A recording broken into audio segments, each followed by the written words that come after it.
আপনি যেটা করেন না কেন আপনাকে লেগে থাকতে হবে। যদি আপনি লেগে থাকতে পারেন আপনাকে কেউ কখনো হারাতে পারবে না। যদি আপনি ধৈর্য ধরে লেগে থাকতে পারেন আপনার সফলতা আসবেই একদিন। যদি আপনি লেগে না থাকতে পারেন সবাই আপনাকে নিয়ে মজা করবে, বলবে কি পারলি না, কি আনলি না, কি করলি না।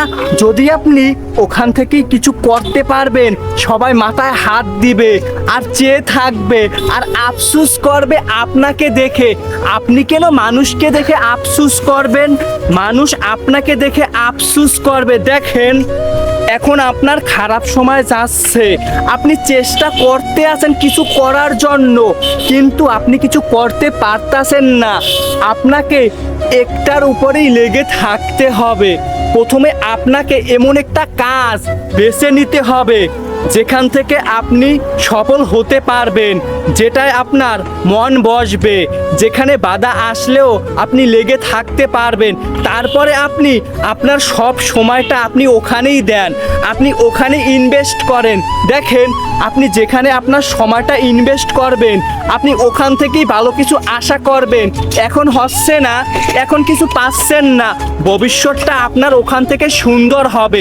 যদি আপনি লেগে থাকতে পারেন, যদি আপনি ধৈর্য ধরে ওখানেই পরে থাকতে পারেন।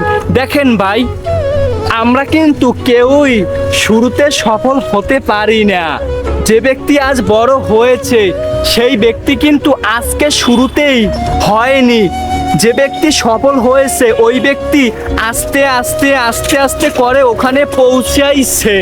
আর আপনি আমি অল্প একটুতেই ধৈর্য হারিয়ে ফেলি, আপনার আমার ভিতরে ক্লান্ত চলে আসে। দেখেন হ্যাঁ কষ্ট হচ্ছে, প্রচুর পরিমাণে কষ্ট হচ্ছে, হোক না, কিন্তু আমার ভেঙে পড়লে চলবে না, ওখান থেকে সরে গেলে চলবে না। যদি আমি ওখানে লেগে থাকতে পারি ওখান থেকেই কিছু একটা হবে। দেখেন নিজের প্রতি নিজের আত্মবিশ্বাস বাড়াতে হবে, কনফিডেন্স লেভেল হাই করতে হবে। যদি কনফিডেন্স লেভেল হাই করতে পারেন দেখবেন আপনার সফল হওয়া থেকে কেউ আটকাতে পারবে না, আপনার লক্ষ্যে পৌঁছানো থেকে কেউ নাড়াতে পারবে না, কেউ সরাতে পারবে না। কেননা আপনি তো আপনার প্রতি আত্মবিশ্বাসী যে আপনি কিছু করতে পারবেন, আপনি কিছু হতে পারবেন। দেখেন আল্লাহর উপরে ভরসা রেখে আপনি লেগে থাকেন, হয়ে যাবে ইনশাআল্লাহ।